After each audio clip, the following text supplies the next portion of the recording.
Hi friends, నేనైతే cake prepare చేద్దాం అనుకుంటున్నాను. కావాల్సిన ఐటమ్స్ అన్నీ ఒక ప్లేట్లో పెట్టేసుకున్నాను.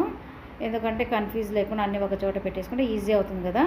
కేకు ఓవెన్లో అయినా చేయొచ్చు, నా దగ్గర ఉంది కానీ పెనంలో చేస్తున్నాను. ఇది సాల్ట్ అన్నమాట, సాల్ట్ కానీ ఇసుకేసుకోవచ్చు. ఇదేంది అక్కడక్కడ బ్లాక్ అనుకుంటున్నారా? నేను ఇంతకుముందు కేక్ చేసిన సాల్ట్ అన్నమాట, అది వేస్ట్ చేసి పడేయడం ఎందుకని ఇదే ఎత్తిపెట్టాను. అందువల్ల అక్కడక్కడ బ్లాక్గా ఉంది, ఏమనుకోవద్దు ఫ్రెండ్స్. ఇందులో ఒక ప్లేట్ పెట్టి మనము ఒక 5 మినిట్స్ అయితే కొద్దిగా వేడి చేయాలా. ఇక్కడ ఫస్ట్ మనం షుగర్ తీసుకోవాలన్నమాట. షుగర్ను చిన్న మిక్సీ జార్లో పౌడర్ చేసి పెట్టుకుంటే మనకి ఈజీ అవుతుందన్నమాట. మిక్సీ జార్లో పెట్టుకొని ఇలా పౌడర్ చేసుకుందాము. మళ్ళీ తర్వాత మనము వేరే మిక్సీలో 2 ఎగ్స్ను కొట్టేసుకొని దాన్ని కూడా బీట్ చేయాలన్నమాట. బీట్ చేయడం అంటే మిక్సీ వేసేసుకోవడమే అనమాట. బీట్ చేసుకోవచ్చు కానీ నేనైతే ఈజీ మెథడ్ కదా అని మిక్సీలో వేసుకుంటున్నాను. ఇట్లా మిక్సీ వేసుకున్న తర్వాత అందులోకి అయితే మనము కావాల్సిన వస్తువులు వేసుకోవాలి. ఇందులోకి నేను ఆయిల్ వేస్తున్నాను 1/3, మిల్క్ వేస్తున్నాను 1/3, షుగర్ వేసాను కదా, షుగర్ కూడా అంతే కొద్దిగా ఎక్కువ తీసుకున్నాను. షుగర్ ఎక్కువ తీసుకోలేదు అనమాట, ఎందుకంటే ఎక్కువ స్వీట్గా ఉండకూడదు కదా అనేసి, టేస్ట్ ఉంటే తినారనమాట. దీంట్లోకి షుగర్ పౌడర్ వేస్తున్నాను నేను. షుగర్ పౌడర్ వేసిన తర్వాత ఒకసారి నేనైతే అన్నీ కలిపి మిక్సీకి వేద్దాం అనుకుంటున్నాను. తర్వాత ఒక చిన్న బౌల్లో మళ్ళీ మనం ఇది బేకింగ్ పౌడర్ అనమాట.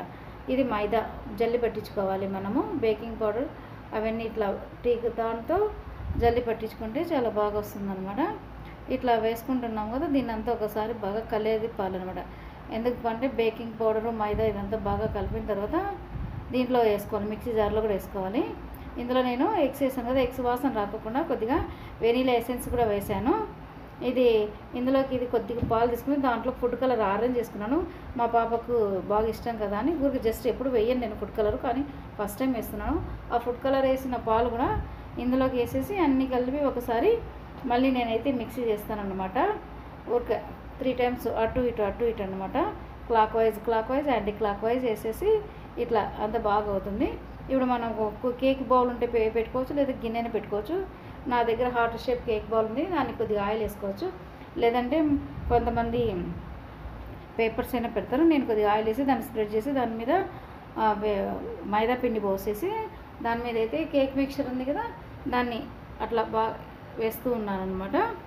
అంతా వేసిన తర్వాత ఒకసారి టప్ అట్లా అనేసి మనము ముందుగా తయారు చేసుకున్నాం కదా, పెనం మీద సాల్ట్ వేసి ప్లేట్ పెట్టి దాని మీద పెట్టాలన్నమాట. ఇప్పుడు ఇలా పెట్టేసి దాని మీద గాలి అంటే దాని మీద పెట్టి దీని మీద మళ్ళీ బౌల్ పెట్టాలి. ఎక్కడే కానీ గాలి దూరనంత టైట్గా పెట్టేసి దాని మీద ఒక రాయి పెట్టాలన్నమాట, గుండ్రాయి. పెట్టిన తర్వాత నేను 40 మినిట్స్ అయితే సిమ్లో చేశాను అనమాట. టోటల్లీ సిమ్లోనే చేశాను. అందువల్ల కేక్ చాలా బాగా వచ్చింది.